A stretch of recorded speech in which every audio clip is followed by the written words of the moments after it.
Ярьлаа анхнаас нь бараан сард болгодог гэж шүүмжил яриад байна.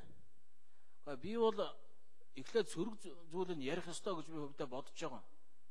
За бид нар ч одоо хэдэн банка тавиад дуучлаа. За манай хууль хяналтын систем, шүүх, прокурор энэ бүгд шударга байсан бол одоо би бол энийг одоо шууд 100% дэмжмээр байгаа. Хичнээн одоо ард түмний мөнгийг, хичнээн татвар төлөгчдийн мөнгийг, хичнээн улсын мөнгийг казинод тавиад явууллаа. Хичнээн улс төрчид хичнээн одоо банкны ажилтнууд хэрэг түүхт орж ялаа. Тэгээд хамгийн сүүлд нь юу болсон? Гэхдээ хуулийн хариуцлага хүлээлгэсэн гэдэг сүржин зүйл тухайн үед нь яригдаад байсан. Тэгээд хэдхэн жил болоод тэр казиногийнхоо банкнаас ловердуулсан мөнгөөр тансаглаад явж байгаа шүү дээ. Тэгэхээр би бол өнөөдөр яг цаг үе нь бол өнөөдөр доос арай болоогүй гэж бодож байгаа. Шүүх засагдал шудраг болсон хойно ийм зүйлийг бол ярих нь зүйтэй байх гэж бодож байна. За 96-аас 2000 оны хооронд энэ казиногийн асуудал яригдчихсэн. Түрүүн яригдаад бас нэлээд мэтгэлцээ маргаан болж байгаа шиг байна. Өмнө нь бид сөрөг зүйлийг ярьсан. Энэ хурал дээр одоо шууд дэмжиж явъя гэдэг энэ үүднээс хандаж болохгүй. Би бол анх удаа энэ казиногийн талаар энэ хурал дээр ам нээж байна. За Монгол хүнийг оруулахгүй гэдэг бол зөв зүйтэй байх. За гэхдээ хуулийн төсөлд ингэж оруулж ирсэн боловч байнгын хорооны төсөлтөөр бол бас Монгол хүнийг оруулж ий. Тодорхой болцол хангаад оруулж ий гэсэн юм зүйл яригдж штэ. Нэгэн та нар байгуулах гэдэг юм бол ямар ч тохиолдолд Монгол хүнийг оруулж болохгүй гэж би бодож байгаа. За түрүүн гишүүд ярьж байна. Донтох өвчин. За энэ хуралд улс төрд донтох өвчтөй казинод донтох өвчтөй хүмүүс байгаа шүү дээ. Казинод донтоод бүхэл бүтэн өв хөрөнгөө, бүхэл бүтэн банк, бусад юмнуудыг алдсан ийм тохиолдол байдаг. Тэгээд дэлхийд одоо Америкийн нэг том казинод, нэг Японы нөхөр бүхэл бүтэн хэдэн үе дамжиж ирсэн үйлдвэрийг миллиард долларын үйлдвэрийг алдчихээд казинотойгоо заргалцсан юм билээ.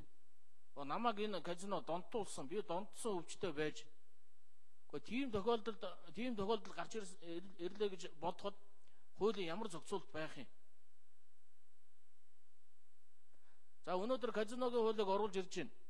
Тэгэхээр Монголд өнөөдөр байгаа энэ нууц казинонууд, нууц покер тоглодог газруудыг одоо хяналтнаас алдаад ерөнхийдөө казино оруулж ирж байна гэж би хувьдаа ойлгож байгаа.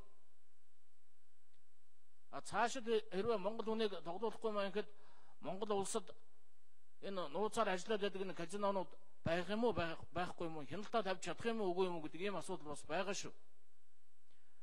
За би бол хувьдаа өнөөдөр энэ казиногийн хууль хилцэж байснаас өөр асуудал хилцэх нь зөв зүйтэй байх гэж би хувьдаа бодож байна. Маш их одоо тулгымцсан асуудал зөндөө байна шүү дээ. Бас л одоо эмнэлэг сургууль цэцэрлэгийн асуудал. Би бол одоо тойрог дээр очиход өөдөөс 5 сургуулийн өргөтгөлийн асуудал надаас нэхэд байгаа. Энийг ямар замаар, ямар хэлбэрээр шийдэх асуудлыг энд ярих ёстой гэж би хувьдаа бодож байгаа. За ер нь бол их хурал дээр энэ казино ингэж хууль болгож оруулж ирсэнээс тэр засгийн газар нь өөрөөсөө засгийн газарт нь эрхийн өгөөд засгийн газар нэмэх 1 минут.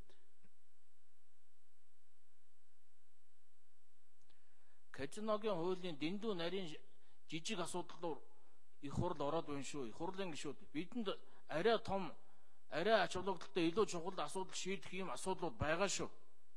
Тэгээ яг би хувьдаа бол энэ асуудлыг бол дэмжмээргүй байна.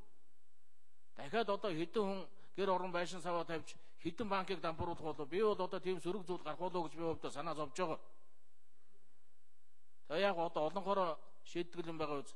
Би хувьдаа бол энэ арай бол бид бол эрт байна болоогүй байна. Монгол шиг жижиг улс үндэсний аюулгүй байдал бусад юм гээд би ярил ярмаар байна. Ярихаар одоо сөрөг зүйл ярьлаа гэд гişүүд чиглээд байх юм.